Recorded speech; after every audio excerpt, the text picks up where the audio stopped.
What's the maximum speed for the Earth to spin before it tears itself apart? Should we be worried about microbes from other planets coming to Earth? And why don't NASA and ESA use standardized space probes to explore the solar system? All this and more in this week's Question Show. It's time for the Question Show. Your questions, my answers. As always, wherever you are across my channel, if a question pops in your brain, just write it down. I'll gather them up and I will answer them here. Now, I want to give you a warning. We were recording this week's live Question Show, which we do every Monday at 5 p.m. Pacific time here on my channel. And then the power went out about halfway through the show. And I'm sure Chad will include that in the episode. So you'll see that moment and my reaction. So I had to stop the recording then. You could hear the beep of my uninterruptible power supply. And then I picked things up the next morning to answer a whole bunch more of the questions that people had asked. So this is a weird one, but the show must go on. All right, let's get into the questions. AZADQM2PM. What is the maximum spinning speed for Earth to handle to not tear apart? Any approximate calculations about it?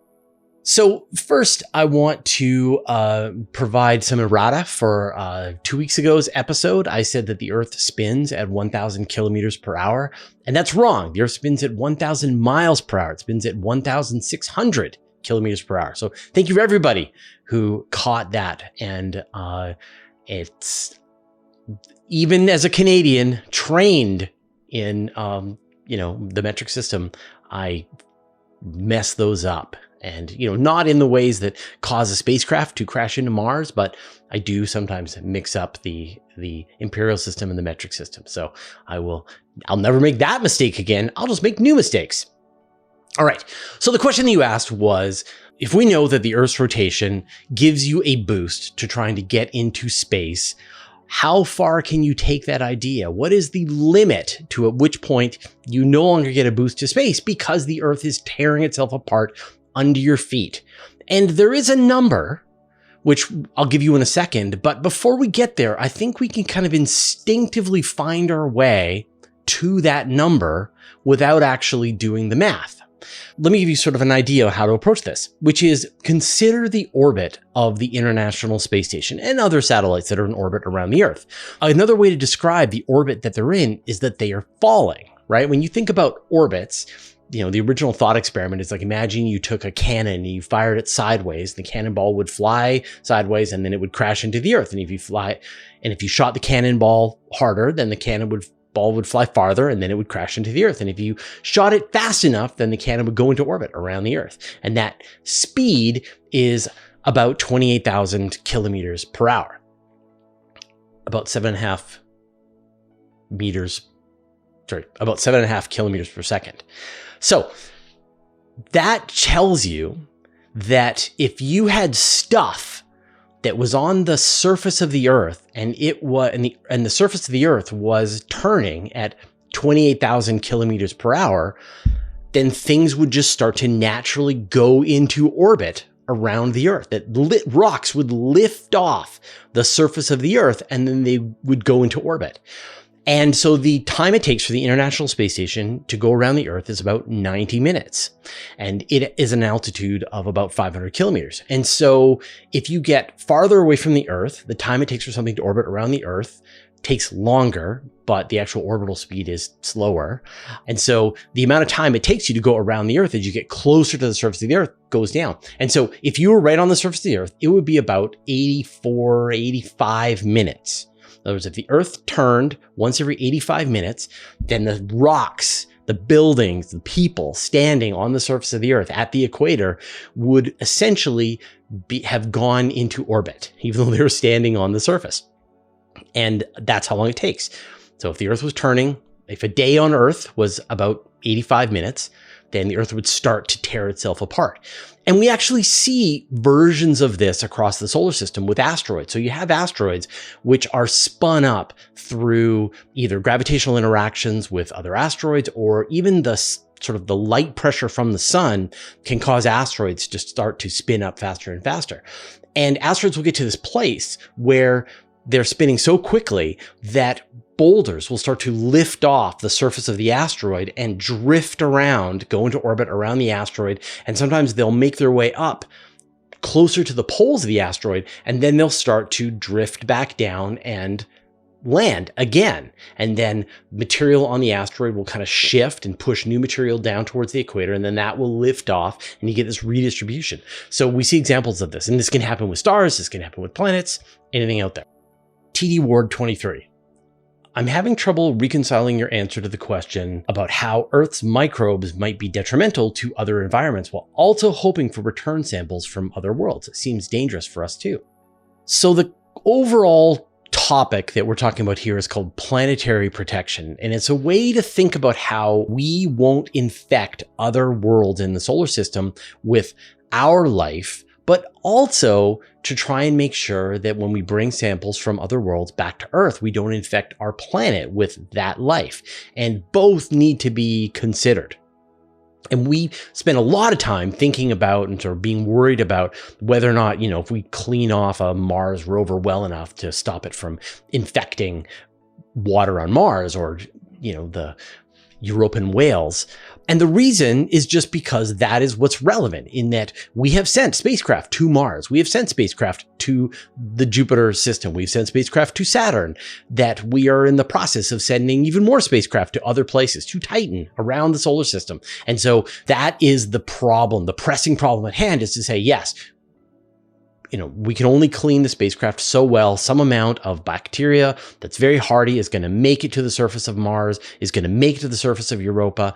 And if it does, then there's a chance that life will be able to get its way into the environment. And we know that invasive species on Earth have a way of kind of colonizing an ecosystem. Maybe that is a risk that we should be concerned about when we send our life to Europa.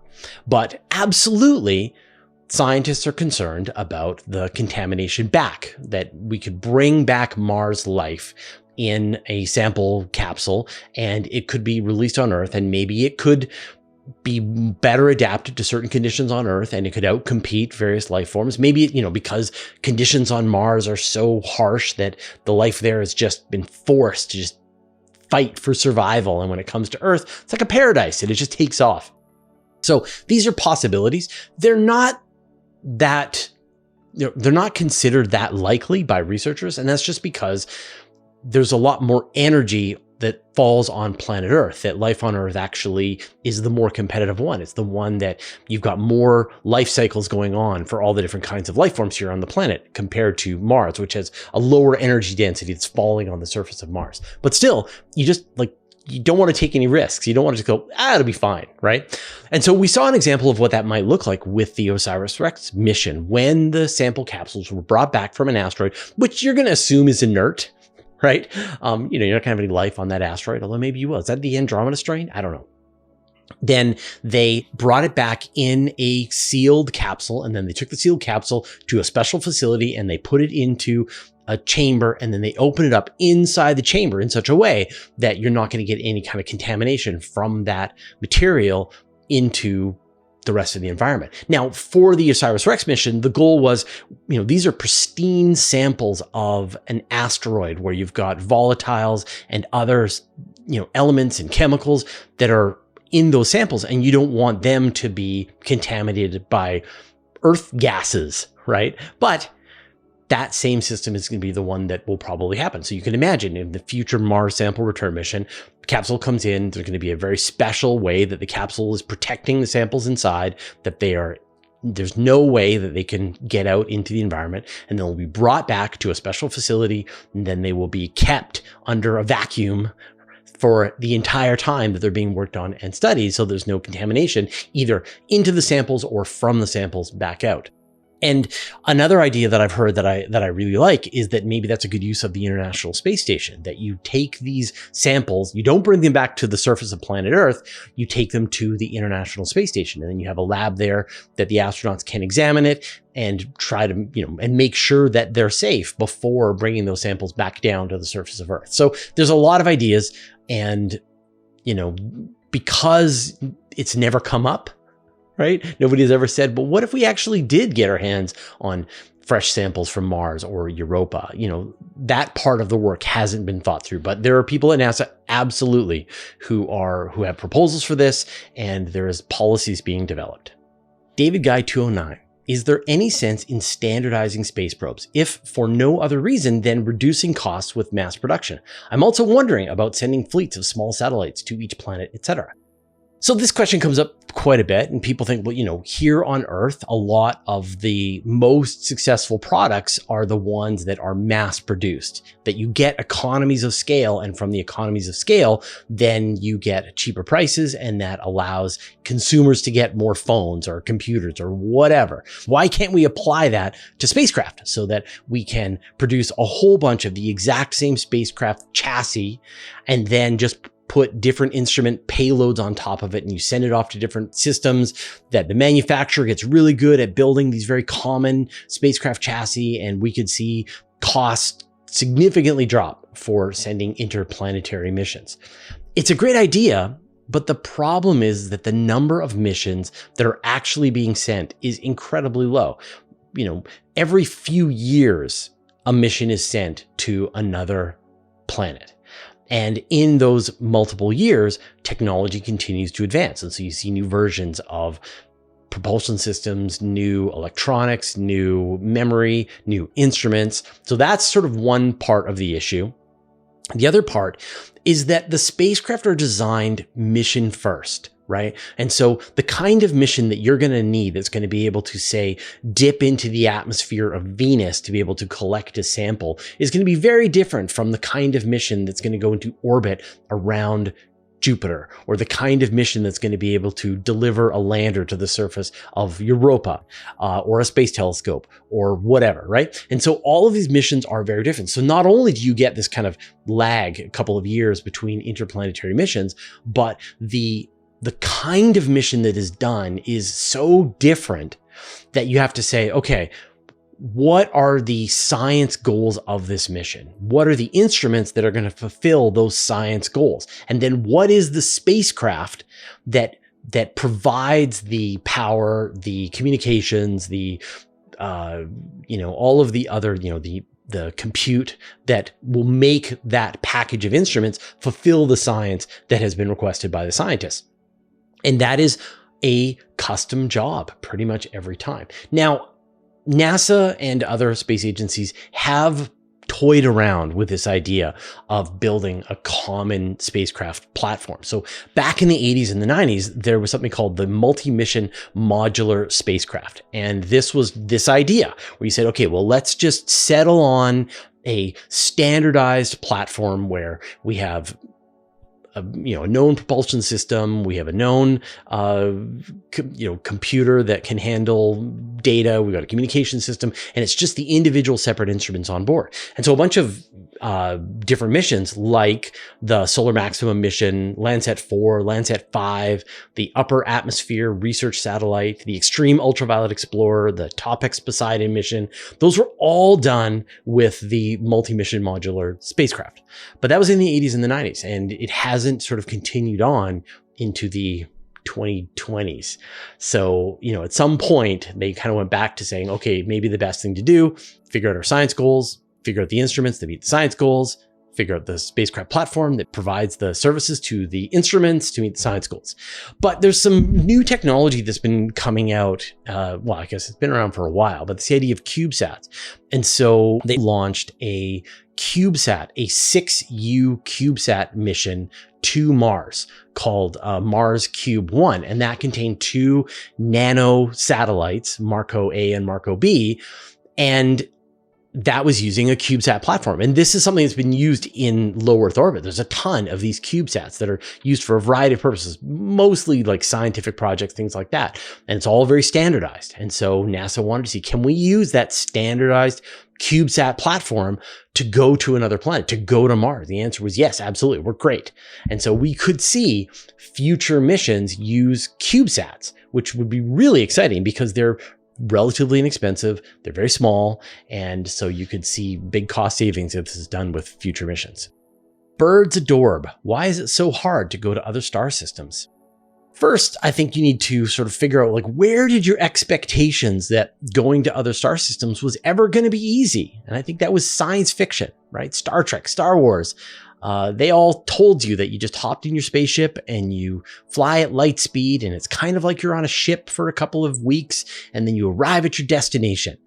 And the reality is that the distances between star systems are incredibly vast. The farthest spacecraft that have ever been sent by human beings, the Voyagers, would take about 50,000 years to get to the nearest star system. And, they're going to be long dead before then, as would any occupants of the Voyagers if they were along for the mission, unless an alien entity brings them back to Earth. But that's how you get Voyagers. So that is the problem, that our puny human brains have a really hard time grasping the immense distances between stars. Now, the way you bring those distances into some kind of human lifetime is you go really, really fast. Instead of going at a few kilometers per second, the speed that the Voyagers are going, what if you went 10% the speed of light, 20% the speed of light?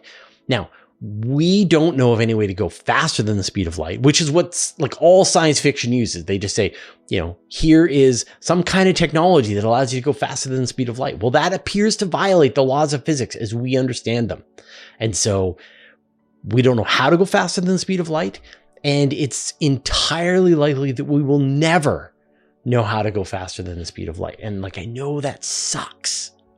This is the universe that we find ourselves in, and we have to deal with it. So is there a way to go fast, so that you can complete a mission within a human lifetime, but still be within the laws of physics as we understand them?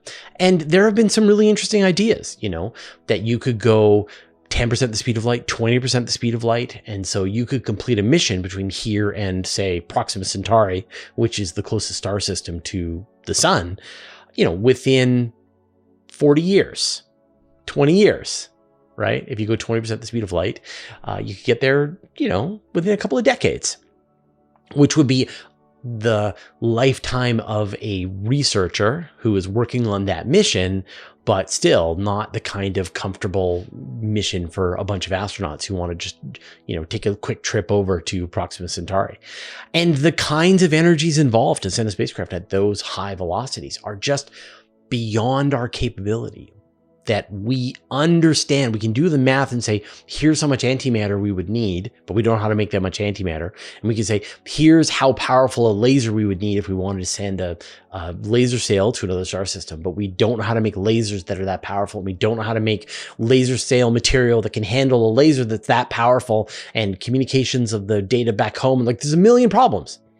And so right now we exist in a time in history where the leap to other star systems just is incredibly difficult and beyond our current capability. And that won't be the case, that if you come back and, after I've had my robot body and we're 200 years in the future and we're continuing these question shows with, episode 40,000, then maybe fast travel between star systems will be just around the corner, or we'll already be attempting it.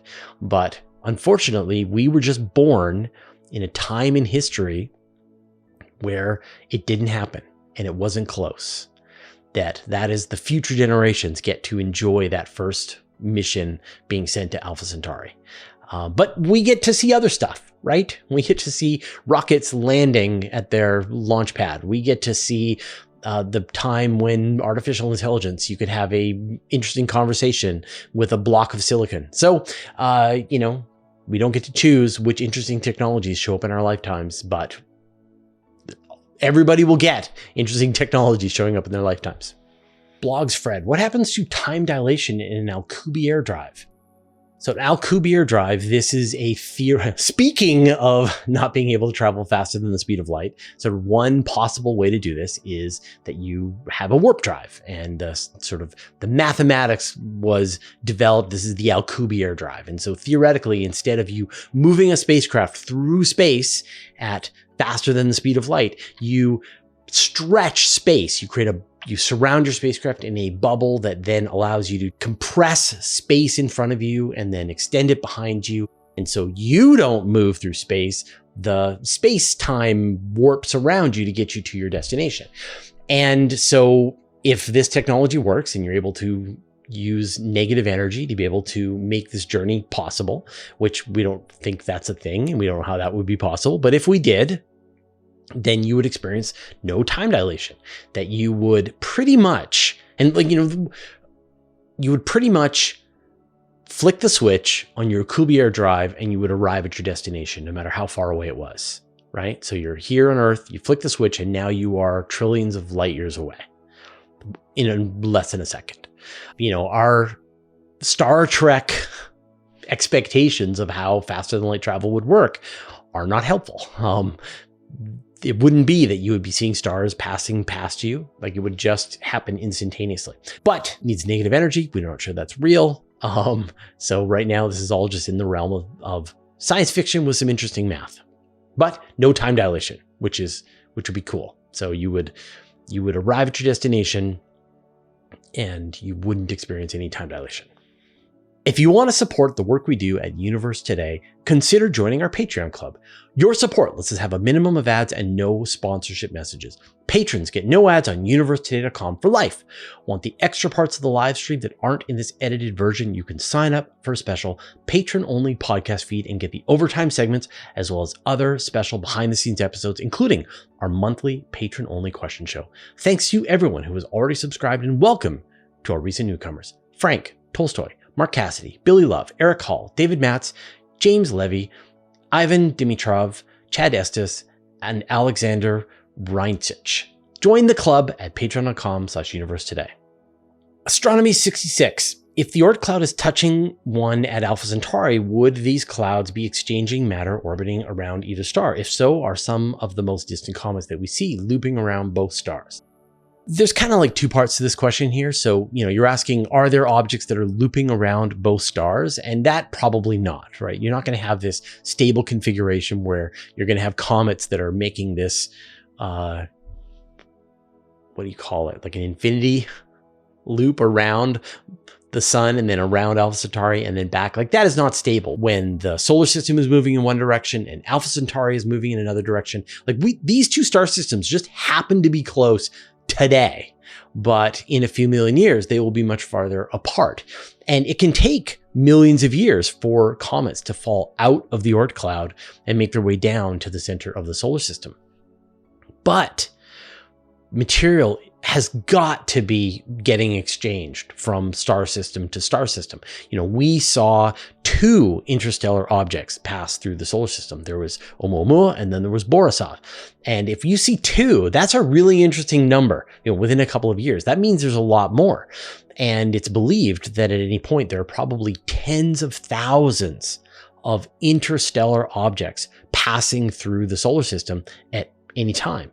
And so, how do we get those? We got those by close passes with other star systems that either, we stole some of their cometary material, they stole some of our comet material, or two star systems passed close to each other and that kicked a bunch of comets and asteroids out into interstellar trajectories, and then they crossed gulf of space and reached the sun or other, star systems. And so this is probably happening all of the time. And so this sort of idea of the boundary where one star system ends and another star system begins, and how material is bound up gravitationally to one versus bound up gravitationally to the other, it's all a lot messier than you sort of imagine when you get farther and farther away from the star. So have we exchanged material with other star systems? Absolutely. And if we could go out and analyze every single Oort cloud object in the solar system and then all of the objects around Alpha Centauri, we could probably find ones that seem to share a common ancestor. But that's a lot of work. Thomas Starkey. If we could see the true color images of exoplanets, what would we see? Green gas giants, purple Earths? Partly we know the answer to this, and partly we don't, which is that, when we think about the kinds and variety of planets that we have here in the solar system, we see similarities, that Jupiter and Saturn are relatively similar, and Jupiter is a lot more massive than Saturn. Uranus and Neptune are relatively similar. They're this pale blue color. The terrestrial planets are relatively similar. If they're airless worlds like Mercury or the Moon, they look similar. If they are covered in thick clouds of gas, carbon dioxide like Venus, or whether they're, water worlds with clouds and land like Earth, or whether they're airless, but they're covered in oxidized iron, red like Mars. So we should expect to see planets out there that are similar, right, to the kinds of things that we have here in the solar system. But then there are planets that are out there in the universe which are nothing like anything that we have here in the solar system. Think about hot Jupiters, which are thousands of degrees as they orbit very close to their star. They're going to look very strange compared to Jupiter, right, which is very far away from its star. You're going to have mini Neptunes. You're going to have super Earths. And so I don't know whether, whether you would get those colors, like what would cause a purple planet, what would cause a green planet. But we're going to get really interesting, weird configurations based on the mass of the planet, the composition of the planet, the atmospheric effects of the planet, the rotation speed of the planet, how far away it is from its star, and so on and so forth. And so we should expect, unfortunately, it's going to be a long time before we have the telescopes capable of actually imaging those other planets. But when we do, I think we should expect to see a really interesting variety of planets. I can't wait. That'd be so great. Infinite Monkey. Are goofy thumbnails the zeitgeist of science channels? Goofy thumbnails are the zeitgeist of YouTube channels. Like, YouTube is dog eat dog, where there are thousands of channels that are attempting to compete for a limited number of eyeballs that are on the platform. And the thing that makes the most difference to whether or not a person is going to check out your video is the thumbnail. After that is the title. And then far below that is the quality of the content in your video. And so people have, not surprisingly, settled on trying to experiment and find out the thing that makes the best performing thumbnail that's going to get the most people to watch the video. Now, you have to deliver in your video what is promised on the thumbnail, or even out deliver that someone goes, oh, this is just some stupid spammy channel. And they click on it and they're like, oh, that was a really great video. I'm really glad that I watched that. Right? Great. So that's my power going out again. So when I was recording the question show, the power went out. And so we had to cut everything short, and that wasn't enough for a full QA. And so now we continue. So I just want to finish off the last question that I was getting through. The reality is that because it is so competitive, you have to do things that make your channel and your videos stand out.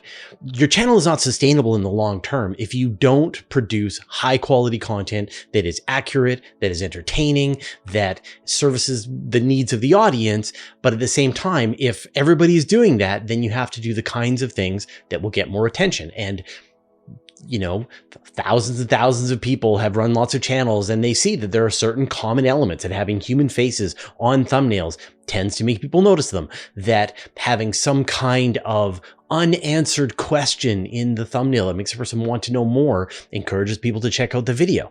And so, for me, and, I don't make the thumbnails, that's Anton's job. Since Anton came on board the Universe Today and has been making these new thumbnails for us, the amount of views that we have on our videos is up by a factor of 5, maybe. So we have 5 times as many people watching our QA videos, for example, than what we did before. And so these things do work. And so I don't feel bad, because I know that what we are producing is scientifically accurate. We are doing a service to education and providing people with useful information. And we don't say things that are deliberately misleading. But if I have to have sort of a stupid looking face on the thumbnail and we ask a provocative question, but we also provide the answer, I'm okay with that. And that is just the cost of doing business on YouTube. If you don't like that, then by all means, join our Patreon feed and you will get the videos delivered automatically, and you don't have to worry about deciding whether or not to click on which videos and what. But you are having the YouTube algorithm optimized towards this for you. And the only thing to do is to switch to another method of watching videos. Grayson Baker. How do you feel about electromagnetic mass drivers, especially for manufacturing them on the moon or in space? I think electromagnetic mass drivers, rail guns, EM drivers, like there's a bunch of names for this, but the gist is that you use electricity and magnets to accelerate a cargo payload to be able to get it away from a gravitational well. And the amount of velocity that you need to be able to give to some kind of cargo is enormous. And yet, if you are providing it from an external rail, a launcher, then you don't need to have all that propellant on board. And when you think about the payload of a rocket, it is just a couple of thousand kilograms, and then it is supported by tens of thousands, hundreds of thousands of kilograms of fuel and rocket and all of that kind of stuff. And so this is like a holy grail that people have been chasing for decades.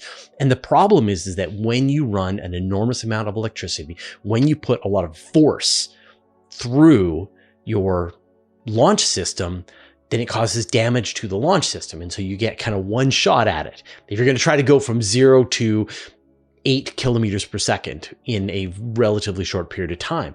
And so people can sort of use the launch system once, and then it's kind of mangled after that. And so people are trying to figure out ways to make these launch systems work longer and be more reliable here on Earth. And there's like a lot of ideas, and I've done interviews with people about that. Earth is going to be very tricky to do it. You've got to go through the atmosphere and so on. But out in space, then this system seems like it's really the only way, the best way to go. Once we've got enough infrastructure on other worlds, we're going to want to shift almost everything to electromagnetic launch systems. So, let's look at, say, the moon, for example. Now, you could put a launch system, build it out of material that is locally available on the moon. There's titanium, aluminum, iron, all the elements that you're going to require to build out your system. There's plenty of solar power falling on the moon during the lunar day. And so all you'd have to do is just build your system, have cargo ready to go, and then have it launch along this track. You make the track as long as is needed so that you're not doing damage to the track, you're not doing damage to the payload as you're putting it out into space. And it's estimated you would probably need only about 1.7 kilometers per second in velocity to be able to go into low lunar orbit. Now, you only got a few days before you have to catch those payloads and take them off away from the moon, or otherwise they'll eventually decay and crash back down into the moon. And the moon is relatively difficult. Compare that to, say, asteroids. You could launch stuff off of the surface of asteroids where the escape velocity is tens of meters per second. You could almost throw things off of the surface of asteroids. And the other benefit that you get from using electromagnetic launchers on asteroids is that the asteroid is given a kick in the opposite direction. And so while you are firing payloads off of the surface of an asteroid, you could also be changing the trajectory, the orbit of the asteroid. If it's a hazardous asteroid, you could land an EM launcher, something that's fairly small, and have it just start scooping up material from the surface of the asteroid, pushing it off into space. And at the same time, you are changing the trajectory of the asteroid into something that is harmless. And so for the far future, really, we could make all of the asteroids in our neighborhood completely safe by putting one of these launchers on every single one of them. So we're early days today, but I can imagine it being inevitable in the future. Todd Gibson Art. How long will the artificial satellites that we have launched into Earth orbit remain there? Thousands of years, millions, billions? It all depends on the altitude that the satellite is flying at. And so for the satellites that are flying at the lowest altitudes, the ones that are, say, maybe 300 kilometers altitude, they're in a lot of the atmosphere, and they're going to last days, maybe weeks at the longest, before the friction, the atmospheric drag pulls them back down into the atmosphere, and they're going to burn up. For things that are higher, things that, say, the International Space Station, about 500 kilometers altitude, then you're looking at months or a couple of years before that atmospheric drag pulls them back down. And then you can just go up from there. So if you go to, say, 800 kilometers altitude, then you're looking at years, maybe decades, up to 1,000 kilometers altitude, which, I think OneWeb, there's some satellite constellations are planning to be at that 1,000 kilometer range. Then you're looking at decades plus. And then there's like another class of satellites that are at a higher altitude, maybe 2,000 kilometers. Some of the navigation systems are higher. And those you're looking at hundreds of years, maybe even thousands of years. But then once you get beyond that, out to, say, geostationary orbit, which is like 35,000 kilometers altitude above the surface of the Earth, there is no air resistance. Those satellites are never going to return to the atmosphere. And so often space agencies, when they're done with a satellite, they'll park it into what's called a graveyard orbit. So they'll move it away from geostationary orbit to a place that is considered safe, isn't going to collide with other satellites, and they could just be there forever. But they're going to last, millions, probably not billions of years, because eventually enough sort of interactions gravitationally with various things coming by will kick them out of their orbits, and eventually something interesting will happen to them. Probably go into, either eventually crash down to the Earth or going to orbit around the sun. So, when we think about the potential for space junk in the future, it's really important to sort of consider what altitude you're at. If your satellites are flying at a lower altitude, that's actually safer because they're cleaning themselves up all the time. It's the stuff that's in the 800 to 2,000 kilometer range altitude that is the most hazardous, because it's never going to clean up. As the stuff gets dismantled, breaks apart, as there's more fragmentation, then that stuff is going to kind of be permanently there in Earth orbit unless we specifically go and try to clean it up. Anurag Sagar: why are we so quick to dismiss M-dwarf stars to support life on their planets? What if they develop Goldilocks zones in 100 billion years, but our universe is not old enough for us to observe them yet? We're still at this point in our understanding of exoplanets around various stars, and especially M-dwarf stars, that we don't know the firm answer to whether or not these planets can support life.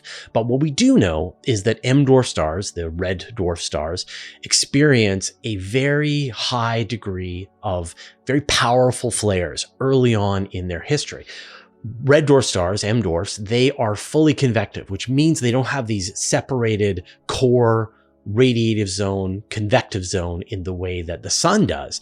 And instead, they are fully convective, which means that all of the material in the star is just fully mixing up all the time. Now, that's great because they will then be able to use all of that fuel in the entire star, and they'll make them last for hundreds of billions, maybe even tens of trillions of years, which would be great if you want to have a really long-lived civilization around one of these stars. But that fully convective nature means that they also have very severe flares early on in their history. Those large flares are already a problem. They're already punching way above their weight class. But if you want to have a planet that's in the habitable zone around a red dwarf star, then it has to be very close to the star. And so you've got very powerful flares hitting planets that are incredibly close to the star. And so the question that we have right now, and we just don't know the answer, is can a planet maintain an atmosphere when it's getting hit by those flares, when it's in the habitable zone around that star?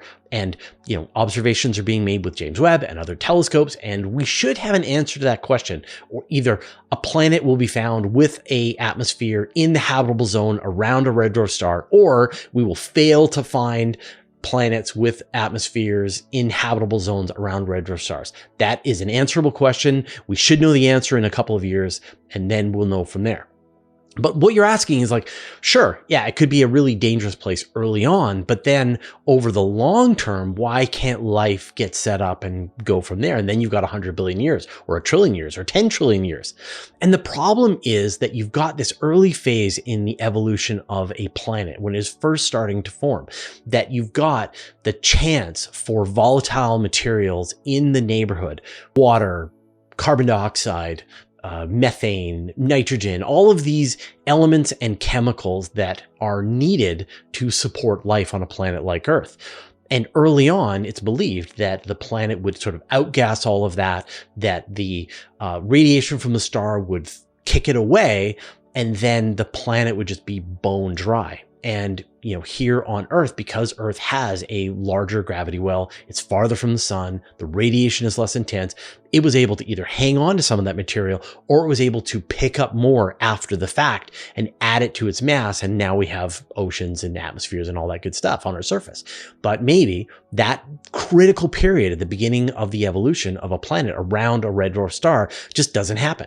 And so the planet forms, it outgasses all its material. The sun is continuing to blast anything that tries to settle down on the surface of that planet. And then by the time all of the ready available material that could have thickened the atmosphere on the planet, provided oceans and so on, that's all been blasted away. And then the sun settles down, but now the system is a desert. And so none of that material can show up. And that's the concern is, can you get stuff coming back to the planet after the star has stopped having its tantrums? But, this is going to be an answered question very soon, and we will find out. All right, those are all the questions that we had this week. Thank you everyone who asked questions in the YouTube chat, and everybody who showed up for the problematic live show when my power went out. So hopefully that won't happen again in the future. We're actually getting a battery backup system installed, so we should have this problem solved forever. But until then, yeah, our power goes out all the time. My power went out twice in one day. All right. So, but we do the show live every Monday at 5 p.m. Pacific time. So if you want to come and join us, there'll be an event here on the channel. We're also coordinating additional shows for people in Europe and people in Asia. So definitely check those events out as well. All right, now I'm going to talk about a show that I watched that I really like, but first I'd like to thank our patrons. Thanks to Abe Kingston, Adam Schaefer, Andrew Gross, Barry Lake Roofing, David Gilton, and David Matz, Dennis Alberti, Dustin Cable, Jeremy Mattern, Jim Burke, Jordan Young, Josh Schultz, Paul Rohrbach, Spiderswap.io, Stephen Fowler Munley, and Vlad Chiplin, who support us at the Master of the Universe level. And all our patrons, all your support means the universe to us. So there's a show that's been on Netflix that I've been putting off watching, and I finally got around and started watching it, and I'm really enjoying it, and that is Pluto. And the show is about the future Earth, and there are robots integrated with society, and someone is murdering either very prominent robots or people who were associated with the freedom of robots. And there's a detective who's also a robot who is trying to get to the bottom of this mystery. And sort of it's bringing some really interesting ideas about the nature of consciousness and, the rights for artificial intelligence. And the style of the anime is terrific. It's actually made by a team of people who are one of my favorite anime creators. I don't know if you ever watched the anime Monster. It's also on Netflix. And if you haven't seen that, I highly recommend Monster. If you want sort of an anime that is not set in school with a bunch of superpowered teenagers, or One Piece or Naruto or any of those kind of things. Like, it is more of a straight up horror story being told, or I guess a psychological thriller. And Pluto is of the same style, but it is science fiction. And I really am enjoying the show. So if you want something that's a little more visceral and intellectual, I highly recommend Pluto on Netflix. Also, Hellbound just came back for the second season, and that was one of the sort of most surprising shows that I watched a couple of years ago. A Korean show about people who are given the date and time that they're going to go to hell, and then monsters show up and take them to hell. It's live action, and it's great. It's really good. It makes you really think about sort of society and how we consider morality and things like that. So if you want sort of two shows that I highly recommend, check out, well, I guess I gave you three: Monster, Pluto, and Hellbound. All right, we will see you next week.